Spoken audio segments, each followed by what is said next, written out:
赦。如果现在要认罪伏法的话呢，可以保留一条全尸。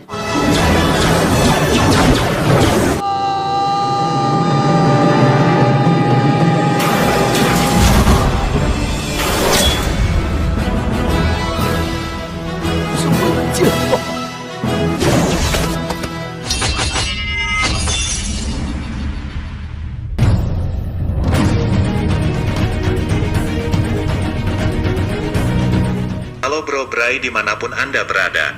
Apa kabarnya? Tentunya kalian semua dalam keadaan baik-baik saja. Kali ini saya akan merangkum film Just Call Me Nobody.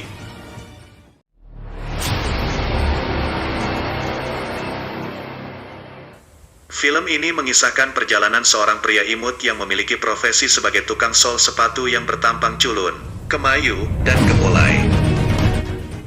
Namun yang menariknya adalah pria culun ini berubah menjadi seorang pria hero yang sakti mandraguna dalam waktu yang sangat singkat dalam perjalanannya. Pertanyaannya adalah bagaimanakah kisah pria ini dalam menguasai kungfu dalam perjalanannya saat mengembalikan sepatu yang mampu mengubah hidupnya menjadi seorang pria yang sangat sakti.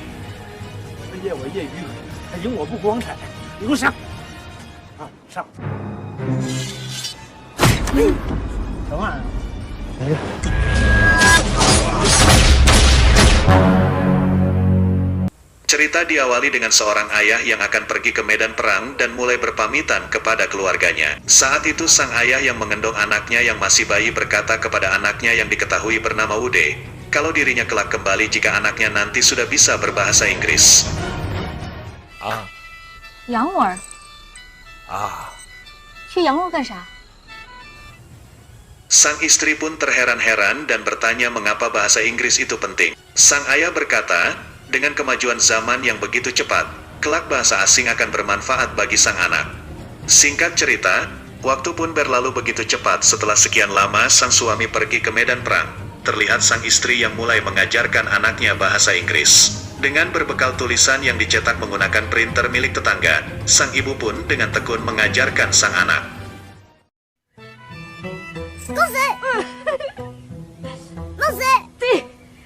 Pada saat tengah asyik mengajarkan bahasa Inggris pada sang anak, lalu tiba-tiba datanglah seorang prajurit yang ternyata adalah kakak ipar sang ibu. Sang kakak ipar mengabarkan berita yang sangat mengejutkan bagi sang ibu. Mengapa tidak? Kakak ipar mengatakan kalau sang ayah Wude telah meninggal dunia.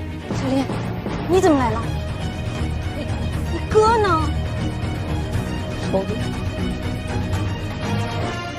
Hal yang lebih gila dan konyolnya lagi dikatakan sang suami mati bukannya karena terbunuh di medan perang. Namun sang suami mati saat main baku hantam bersama sang janda di atas ranjang. 战死沙场吗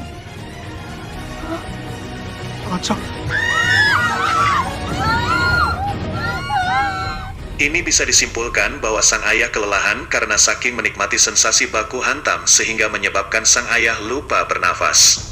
Mengetahui kejadian tersebut tentu saja membuat hati sang ibu bagai terbelah dua. Mengapa tidak? Ternyata sang suami malah tergiur dengan rumput tetangga yang lebih hijau dan subur daripada rumput sendiri. Di tengah kesedihannya, sang istri meminta sang kakak ipar untuk dapat merahasiakan tentang penyebab kematian suaminya kepada anaknya. Itu semua karena sang ibu berharap agar anaknya di masa depan hanya mengetahui bahwa sang ayah meninggal sebagai seorang pahlawan, meskipun kenyataannya suaminya pahlawan pembela wanita single. 谁捐躯的？我希望在孩子的心里，他爹就是一个大英雄。 Hari pun berganti bulan, bulan berganti tahun dan tahun berganti-ganti. Singkat cerita sang anak sudah tumbuh dewasa yang kita ketahui bernama Wude, yang memiliki profesi sebagai tukang sol sepatu. 挺特别的。习惯了，这样方便。 Namun perlu diketahui Wude ini bertampang culun yang memiliki hati yang selembut sutra. Di tengah aktivitasnya Wude selalu mengisi waktu luangnya dengan baik yaitu membaca komik Naruto kesukaannya. 我也有。 你那是老版的，只练到第1层，我这练到第8层了。 8层6层。 Singkat cerita pada saat Wude jalan-jalan. Dia melihat seorang wanita cantik. wanita itu adalah tetangga saya yang diketahui bernama Yelu yang sedang diserang oleh seorang berandal kampungan yang jago kandang. Berandal itu ternyata adalah seorang buronan yang bernama Tian Baguang. 你采花无数，罪孽深重，今天要付出代价。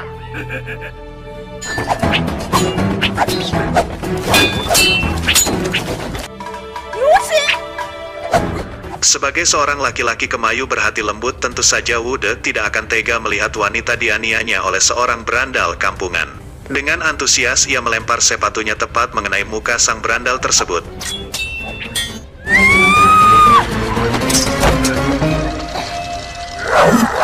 Tentu saja berandal tersebut marah, lagian si sepatunya sudah berapa lama belum pernah dicuci. 刚刚是你用鞋子丢我的。 Pertarungan pun tidak bisa dihindari. 刚刚是你的脚。 Wude yang tidak bisa kungfu pun semakin terdesak oleh sang berandal tersebut. Namun tiba-tiba, 去死吧！ ada sebuah bola besi melayang dengan kecepatan 100 km per jam, tepat menghantam wajah sang berandal. Lalu apa yang terjadi? Akibat hantaman besi tersebut membuat sang berandal terdorong dan tertusuk oleh pedang yang dipegang oleh Wude saat itu. Ternyata orang yang melempar besi itu adalah seorang pembunuh profesional yang dikirimkan oleh jenderal untuk membunuh para buronan termasuk si berandal itu. Ini dia orangnya. Setelah mereka mengalahkan preman tersebut, akhirnya mereka pun berpisah. Namun sebelum berpisah, Yelu berpesan, jika kelak membutuhkan dirinya, Wude dapat mencarinya di Gunung Tai, tanpa tambahan huruf K. 此人叫田八光，是个通缉犯。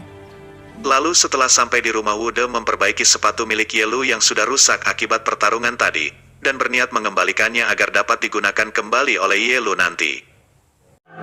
月露，月亮的月。 Entah apa yang dipikirkannya, keesokan harinya Wude pun berangkat mencari Yelu untuk mengembalikan sepatu miliknya. Dengan menempuh perjalanan yang cukup panjang melewati hutan dan gunung hingga akhirnya tibalah ia di sebuah kapal yang akan dinaikinya, namun dengan tidak sengaja ia bertemu dengan kakek tua yang lalu tiba-tiba terjatuh saat hendak menaiki kapal tersebut. Wude yang berhati perih yang lemah lembut dengan cepat ia mengendong sang kakek tersebut untuk menaiki kapal agar tidak ketinggalan. Di tengah perjalanan di atas kapal, rupanya ada dua orang perampok amatir yang menyamar di antara mereka. Lalu dengan gaya yang tidak meyakinkan mereka mulai memaksa seluruh penumpang saat itu untuk menyerahkan seluruh harta para penumpang. 跑呀！站着！你怎么还往前来呢？ Wude yang masih dengan gaya polosnya merasa khawatir sepatu milik Yelu juga bakal dirampas oleh sang perompak.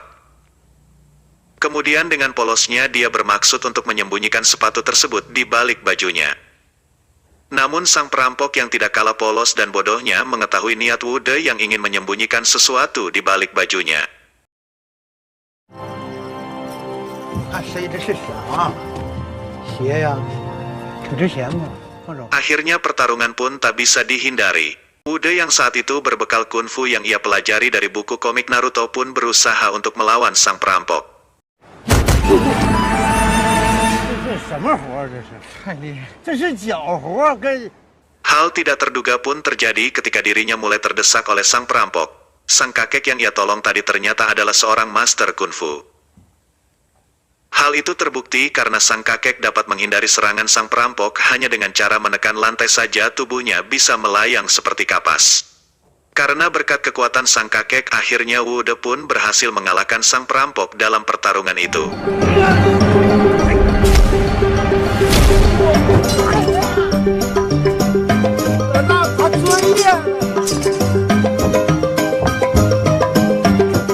Kejadian itu sontak membuat sang perampok dan para tetangga sekitar saat itu merasa bahwa Wude adalah seorang master kungfu.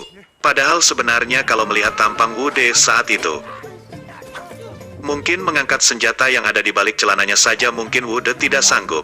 Namun karena melihat keahlian Wude, sang perompak pun kemudian kabur terjun ke sungai.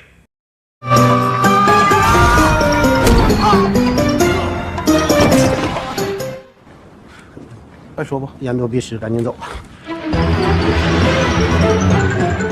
Sebelum mereka berpisah sebagai hadiah, sang kakek diam-diam memberikan kekuatannya kepada Wudi lewat sentuhan lembutnya serta sebuah kitab sakti pedoman 9 yin.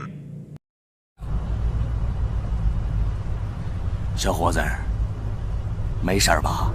这本书你拿去看看吧，对你会有帮助嘞，啊。 Kisah Sin pun berlanjut. Hingga sampailah perjalanan Wude di suatu tempat yang kelihatan sangat mencekamkan. Lalu tiba-tiba dirinya dihampiri mantan saya, seorang wanita cantik yang mulus molek nan indah jelita, yang ternyata memiliki motif lain, yaitu ada udang di balik kue bakwan. Saat mereka sedang asyik berbincang-bincang, tiba-tiba seorang wanita muncul dengan gerakan yang begitu cepat menabur bubuk seperti tepung.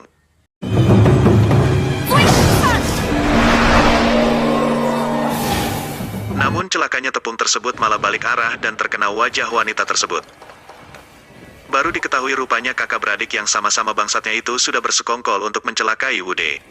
Melihat apa yang terjadi dengan sang kakak, sang adik berusaha mencari obat penawaran racun yang mereka simpan, namun apesnya karena sang adik buta warna obat yang diberikan bukannya penawar, melainkan racun, sehingga menyebabkan sang kakak meninggal dunia. Sang adik yang melihat sang kakaknya mati saat itu pun mulai mengejar Wude dan berniat membunuhnya. Wude yang sadar akan bahaya yang menghampirinya pun berusaha melarikan diri sekuat tenaga. Namun kembali apes dan malah terjatuh ke jurang dan tak sadarkan diri.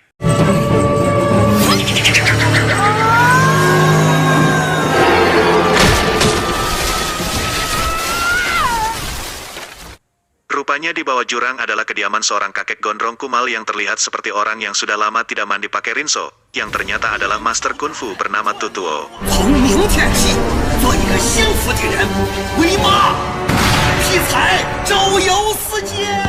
Diam-diam ternyata master gondrong itu malah memiliki niat busuk, yaitu ingin memakan Wude hidup-hidup seperti rayap. Namun tiba-tiba, entah apa yang terjadi ketika kakek mulai menggigitnya, ada sebuah kekuatan yang menghantam sang kakek hingga terpental dan menyebabkan gigi sang master itu rontok tinggal 2.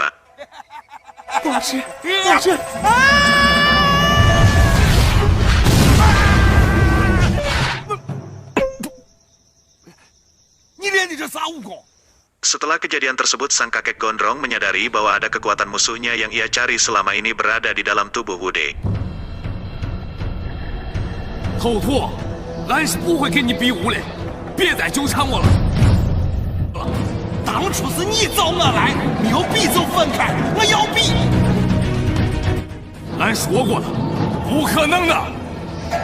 对子，来吧！这些年来，我一直都想寻个机会，再跟他斗一场。